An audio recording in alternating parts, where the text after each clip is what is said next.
días, estamos en el programa de Ecocultura y Ciudadanos del Mercosur. Tenemos la grata visita de Víctor Báez Mosqueira.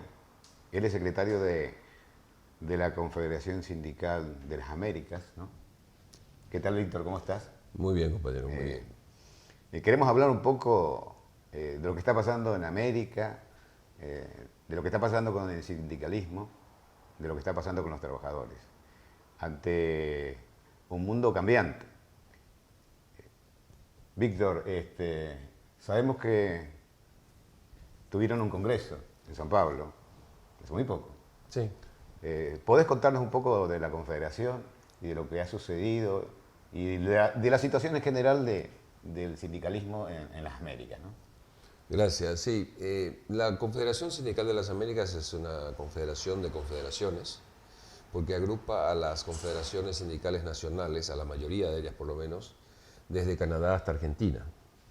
Representamos en total aproximadamente 60 millones de trabajadores y trabajadoras, de los cuales se aporta una cuota social por aproximadamente 30 millones de trabajadores y trabajadoras, poco más de 30 millones. 30 millones 92 mil para ser exactos. Y hace poco estuvimos de congreso, el tercer congreso. La organización fue fundada en el año 2008 como una forma de unificar el movimiento sindical de las Américas, por lo menos dos de las centrales internacionales, la entonces ORIT y la CLAT, se unificaron junto con algunas organizaciones independientes. Y ahora en el tercer congreso hemos estado trabajando con el lema de más democracia, más derechos y más y mejores empleos. ¿Por qué más democracia? Porque en el mundo, no solamente en América Latina o en las Américas, en el mundo el proceso de democracia va para atrás. Hay autores como Colin Crouch, un inglés, que está hablando de que la democracia ya no es funcional al capitalismo. En realidad nunca fue funcional al capitalismo. Y en este momento las democracias que podemos esperar no son democracias de baja intensidad, sino de bajísima intensidad, como diría Boaventura de Sousa, un estudioso portugués. ¿Cómo vemos eso? No solamente en América Latina, no solamente en las Américas, sino también en Europa. Por ejemplo, en Italia ya es el tercer gobierno que sube sin elecciones. Los plebiscitos del pueblo griego no fueron tomados en cuenta porque ahí se decidió el mercado. Aquí han habido golpes parlamentarios, uno último acaba de suceder en Brasil, dados precisamente por los grandes medios de comunicación y por el mercado, por los grandes capitalistas, que según el presidente Mujica tiene una connotación de manejar muy bien los sentimientos de la gente, el sentimiento de la anticorrupción.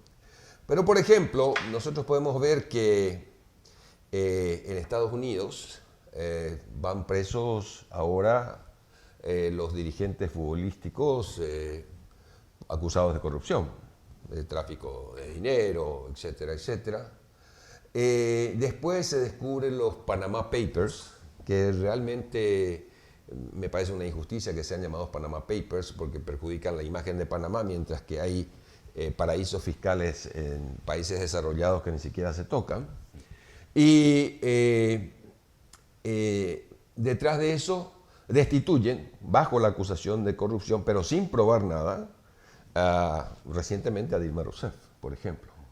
O sea, estamos viviendo momentos en que esa democracia de muy baja intensidad, podemos esperar que continúen las elecciones normalmente, pero son los grandes medios de comunicación los que van a poner las pautas y los temas sobre los cuales van a ser debatidos. Por ejemplo, creo que ya no se va a debatir sobre derechos laborales, no se va a debatir sobre la seguridad social, se va a debatir sobre lo bueno que es la soja.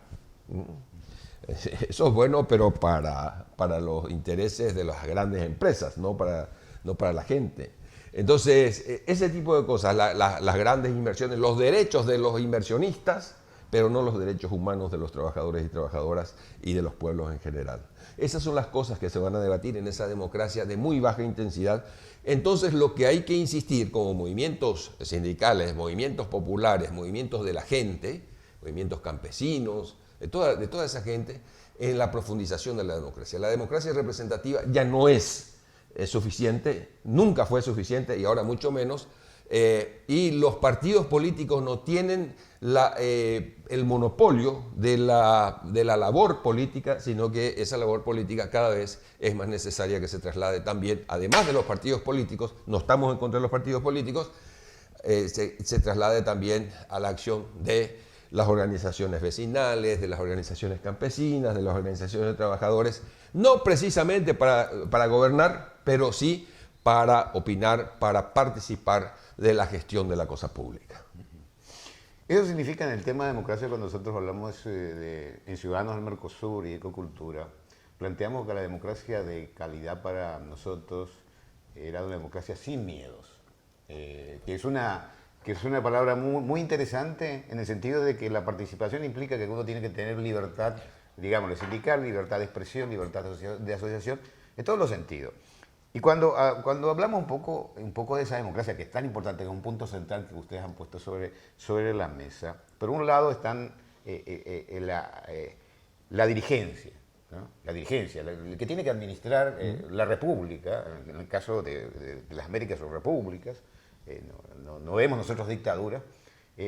¿Cuál es el grado de preparación para poder satisfacer los intereses de la ciudadanía? Ya sea de un color o de otro color, de un sector o de otro sector, ¿no? ¿Cómo es que nos estamos preparando para el futuro? Para ese futuro que probablemente pueda haber mayores conflictos también y también nuevas situaciones. De hecho, que en el futuro van a haber más conflictos.